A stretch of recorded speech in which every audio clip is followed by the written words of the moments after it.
Salut, pour choisir quel GM on veut monter, c'est toujours bien de savoir combien ça va vous coûter.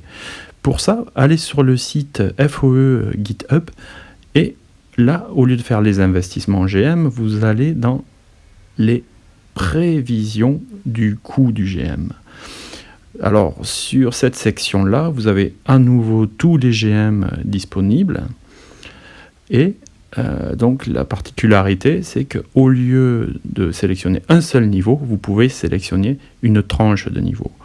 Par exemple, pour l'arche, on va regarder entre le niveau 30 et le niveau 60, combien ça coûte pour monter mon arche. Tout ça n'a pas de sens si on n'a pas des investisseurs à 90%, donc des arches 80, et là, vous pouvez aussi indiquer combien de PF vous récoltez en 24 heures. Ça y est, déjà vous pouvez voir combien de jours il va vous falloir pour faire ça. Donc en 14 jours, vous pourrez monter ces 30 niveaux si tout se passe bien. Et là, vous voyez ces courbes. Et là, la courbe violette, c'est elle qui est intéressante. La courbe violette, c'est ce que vous allez payer.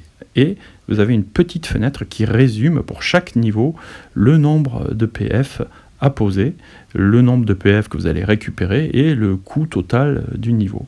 On voit par exemple que pour le niveau 46, on paye que 50 PF pour franchir un niveau. Pour vous, pour prendre votre décision, il est donc intéressant de regarder ces courbes, le coût des niveaux, et de comparer ça avec d'autres GM.